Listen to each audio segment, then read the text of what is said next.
Oke, langsung aja ya. Kita kali ini mau bedah sumber yang unik banget nih. Jadi ini rekaman audio dari acara Suara Ngikngok. Episode spesifiknya, judulnya aja udah bikin penasaran. Hidung pesek didenda 25 juta.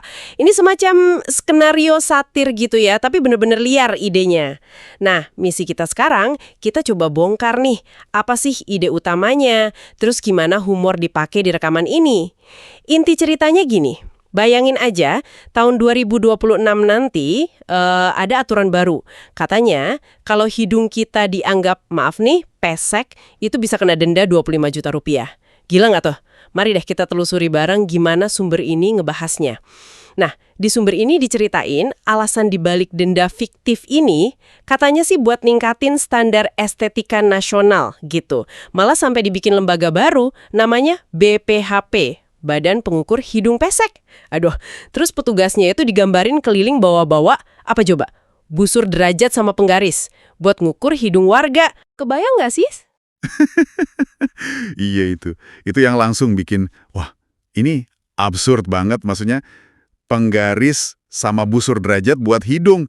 Ini ciri khas satir ya, melebih-lebihkan sampai konyol. Tapi ini langsung nunjuk ke intinya gitu loh. Gimana kita kadang mungkin terjebak ngukur hal-hal yang personal banget kayak fisik, pakai standar kaku, bikinan. Alat ukurnya itu sendiri udah jadi simbol kritik pedes kan? Betul. Simbolik banget ya alat ukurnya itu. Terus nih, reaksi warganya ini juga dikutip di sumber nggak kalah kocak. Ada yang ngomong gini, kalau dari samping, mas saya mancung, Kang. Tapi dari depan, ya agak tombol power gitulah. Tombol power. Ada-ada aja. Ada lagi yang nawar minta denda separuh aja. Soalnya katanya hidungnya itu setengah percaya diri. Gimana coba?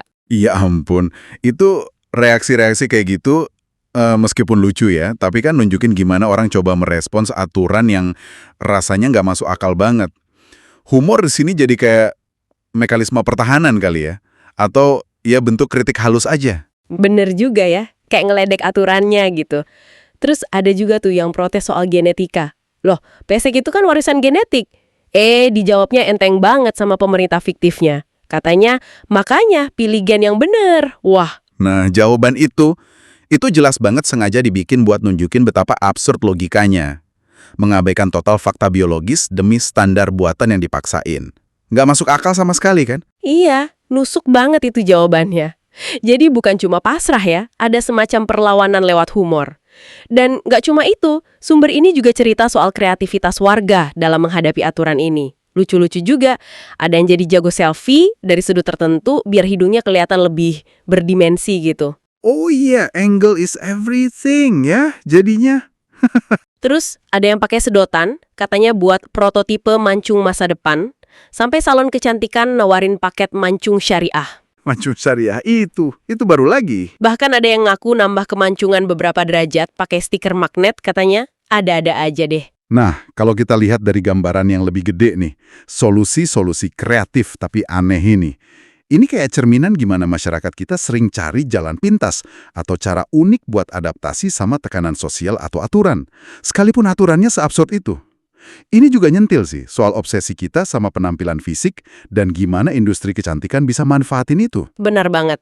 Selalu ada cara ya buat ngakalin, tapi ada satu cerita lagi nih dari sumbernya yang menurut saya paling ngena gitu. Soal nenek veteran perang itu.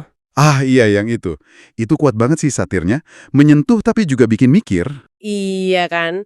Si nenek ini protes, intinya dia bilang saya ini pesek dari lahir.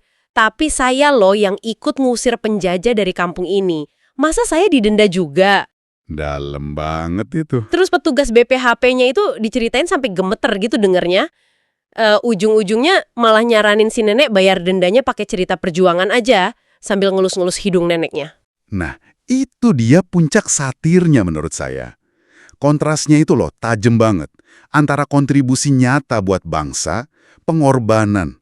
Dibandingin sama standar dangkal soal bentuk hidung doang. Terus respon petugas yang kikuk itu, yang nawarin pembayaran alternatif pakai cerita, itu justru makin nunjukin betapa lemah dan gak logisnya aturan itu kalau dihadapin sama realitas, sama sejarah, sama nilai yang lebih penting. Bener juga, aturan itu jadi kayak kehilangan wibawa gitu ya di depan si nenek. Iya, Kayak nggak ada artinya gitu. Dan ironisnya, si petugas malah tersentuh sama ceritanya. Seolah ngakui nilai si Dennett, tapi tetap aja dalam kerangka aturan absurd itu. Itu dia, jadi nambah lapisan kritik lagi kan, bikin kita mikir, ini aturan sebenarnya buat apa sih? Tepat. Kekuatan satir kan memang di situ ya. Bikin kita jadi mempertanyakan lagi logika di balik norma atau aturan yang mungkin selama ini kita terima gitu aja. Oke, nah rekaman ini kata sumber kita ditutup dengan pesan kocak lagi. Katanya, hati-hati sama sudut pengambilan foto selfie. Dan ngasih bocoran judul episode fiksi berikutnya yang sama gilanya. Operasi Plastik Massal Bansos Mancung 2026. Tetap konsisten absurdnya. Bansos mancung. Ya ampun, ada aja idenya. Oke deh, jadi kalau kita tarik benang merahnya nih, dari pembahasan sumber ini, rekaman suara ngikngok ini, dia pakai senjata satire yang ya ekstrim lah ya, denda hidung pesek ini, gunanya buat nyorotin banyak hal. Mungkin standar kecantikan yang kadang suka-suka, kemungkinan adanya peraturan aneh yang nggak masuk akal, dan yang paling menarik, cara masyarakat kita ngeresponsnya. Ada humor, ada pasrah, tapi ada juga kreativitas yang nggak kepikiran. Iya, betul. Dan ini nunjukin betapa efektifnya satire itu. Pakai humor, pakai situasi yang dilebih-lebihin banget. Kita malah jadi kepancing buat mikir ulang soal hal-hal di sekitar kita. Absurditas di cerita fiksi ini bisa jadi cermin buat ngeliat, jangan-jangan ada juga absurditas di dunia nyata kita sendiri. Nah, itu dia poinnya. Sebagai penutup nih, mungkin ini pertanyaan buat Anda renungkan di rumah. Di luar lucunya denda hidung pesek ini ya, coba deh pikirin, ada nggak sih tekanan sosial atau standar tertentu atau mungkin malah aturan di dunia nyata kita yang kalau kita pikir-pikir lagi lebih dalam sebenarnya terasa sama, nggak masuk akalnya? Coba direnungkan.